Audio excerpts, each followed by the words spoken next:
Get ready to dive into some seriously steamy territory today as we take a deep dive into Embrace Desire by Connie Riker. Oh, this is going to be good. It really is.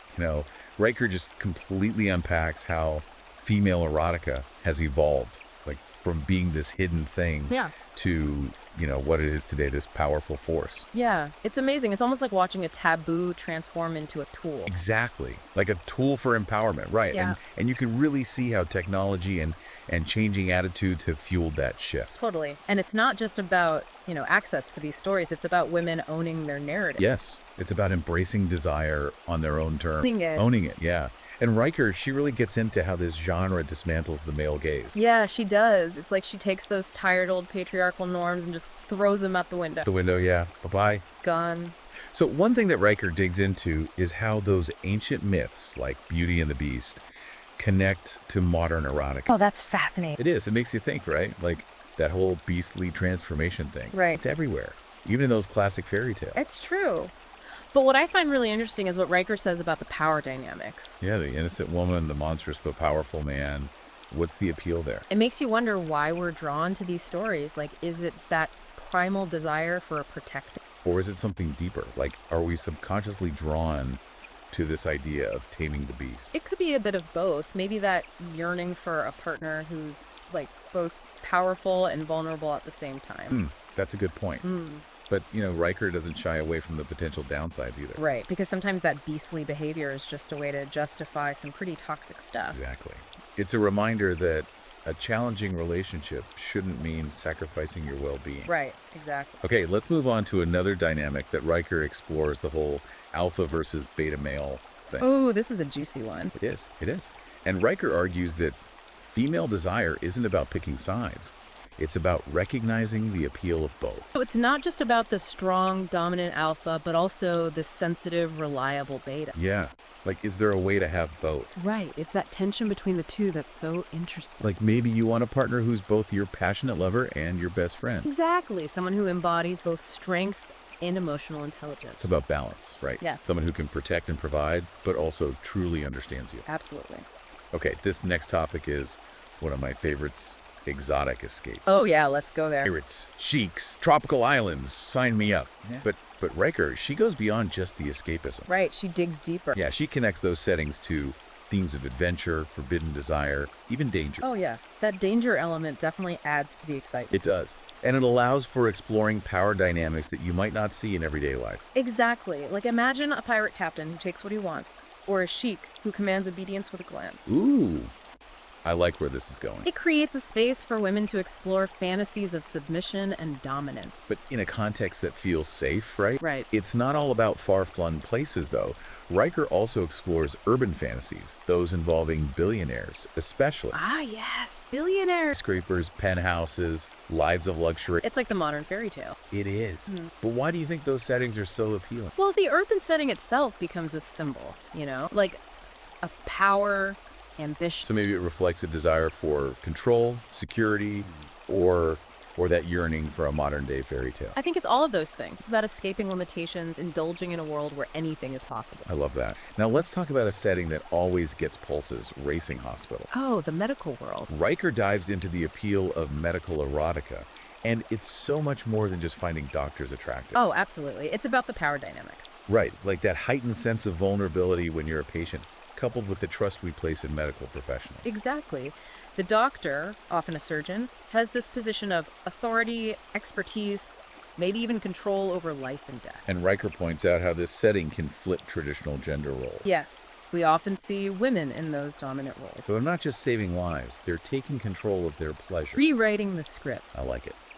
Speaking of rewriting the script, let's talk about the eroticization of friendship. This is a trend that's been gaining a lot of traction. It has. What I find interesting is how these stories really highlight the intimacy and trust that's already there in friendship. So it's like taking that foundation and then, adding a layer of tension, exploration.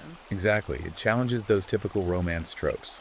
Those instant attraction, whirlwind romance kind of things. It feels more grounded, more real. It does, like showcasing how relationships can evolve organically. And Riker points out how this theme allows for a more nuanced exploration of power dynamics, too. Right? You might have friends who are equals in most areas of their lives, but then they explore, like, dominance and submission in their relationship. It challenges assumptions about, like, fixed power structures. It's fascinating. It is. Okay, let's move on to a classic theme that just never gets old. Forbidden love and taboo. Ah, yes.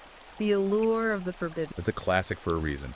And Riker explores a whole range of these relationships. Yeah. Teacher, student, boss, employee, even step-sibling. And it makes you think about why those relationships are considered taboo to begin with. It does. Riker argues that these stories tap into our desire for transgression, breaking societal rules. Right. And exploring those forbidden desires can be thrilling. It is. And we can't talk about exploring desires without addressing consent and kink. Of course. Consent is absolutely foundational, especially when we're talking about kinks and fetishes. Riker's really clear about that. It's like she's saying, yes, let's explore, but let's do it safely, respectfully, and in a way that empowers everyone involved. And she doesn't shy away from discussing a whole range of kinks. Which is so important for normalizing the diversity of desire, right? It is. It creates a space where women feel comfortable exploring their own kinks without shame. Absolutely. So, where does Riker see female erotica heading in the future? She's very optimistic, She sees the impact of technology, social movements, evolving attitudes. It's like we're finally moving away from those old, tired tropes that limited how we talk about female sexuality. Right. We're seeing more diversity, inclusivity,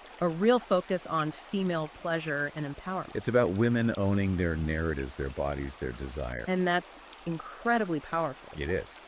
Now, before we wrap up this part of our deep dive into Embrace Desire, I want to touch on a theme that Riker really emphasized, the patriarchal influence on female erotica. This is an important conversation to have. It is. For centuries, the male gaze has dominated this genre, dictating what's desirable, how women's sexuality should be portrayed. It's like that Madonna whore complex, right? Women are either pure or they're temptresses. No room for nuance. Exactly.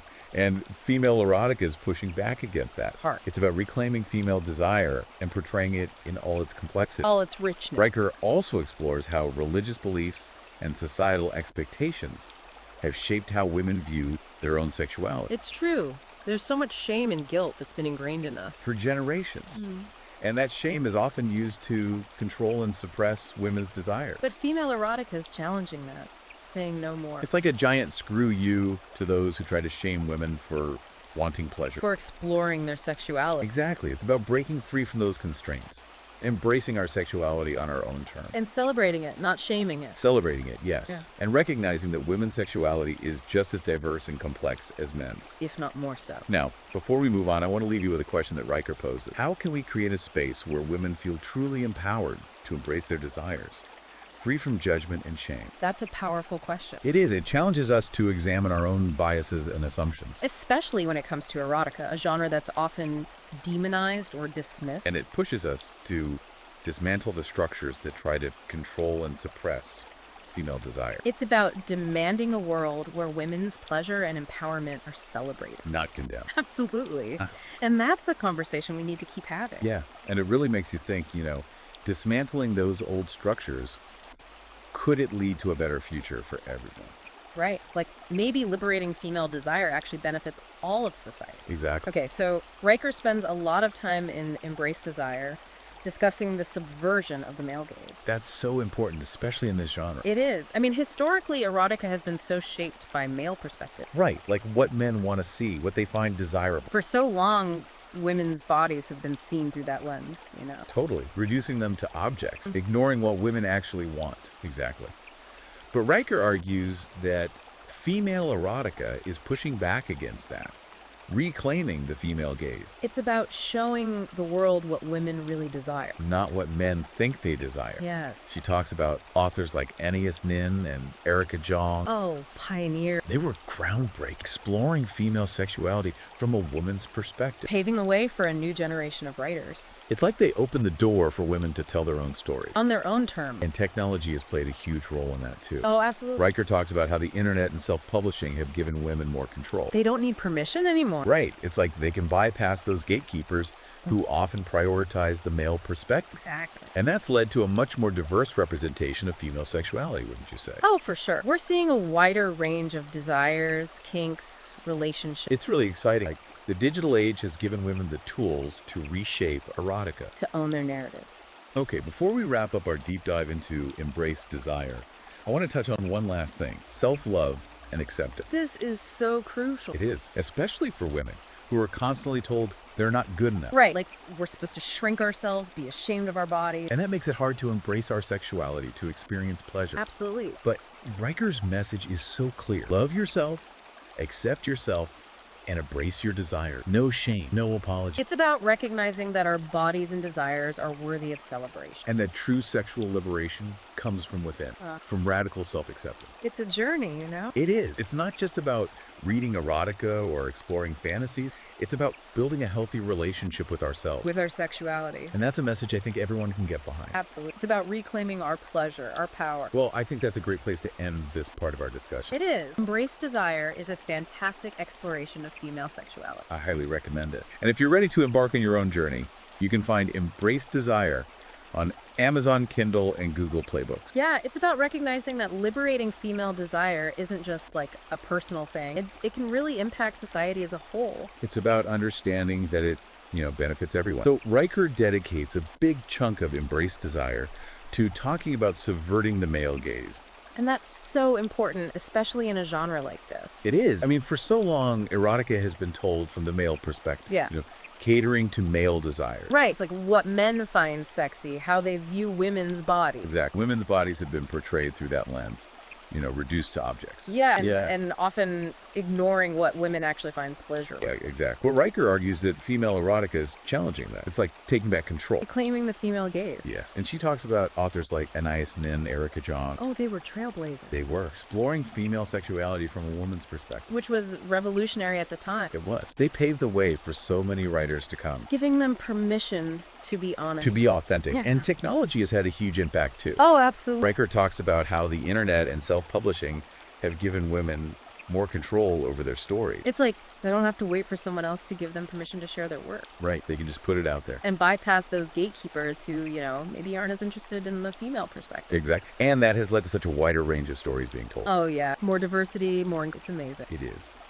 Before we wrap up our deep dive into Embrace Desire, I want to touch on one last theme, self-love. Yes. This is so important. It is. Yeah. Especially because women are often told they're not good enough, that they need to change themselves. It's like we're constantly being told to shrink ourselves, be ashamed of our body. And that makes it so hard to just be ourselves, to enjoy our bodies, our desires. It really does. But Riker's message is so clear. Love yourself, accept yourself, and embrace your desires. No shame, no apology. Exactly. It's about realizing that our bodies, our desire, they're worthy of celebration. And that real sexual liberation comes from within. From self-acceptance. It's a process, but it's so worth it. It is. It's not just about reading erotica or fantasizing. It's about building a healthy relationship with ourselves. With our sexuality. And that's a powerful message. Oh. Well, that brings us to the end of our deep dive into Embrace Desire by Connie Riker. It's been such a great conversation. It has. And if you're ready to explore these themes further, be sure to check out the book. You can find it on Amazon Kindle and Google Play Books. And as always, thanks for joining us on this deep dive into the world of ideas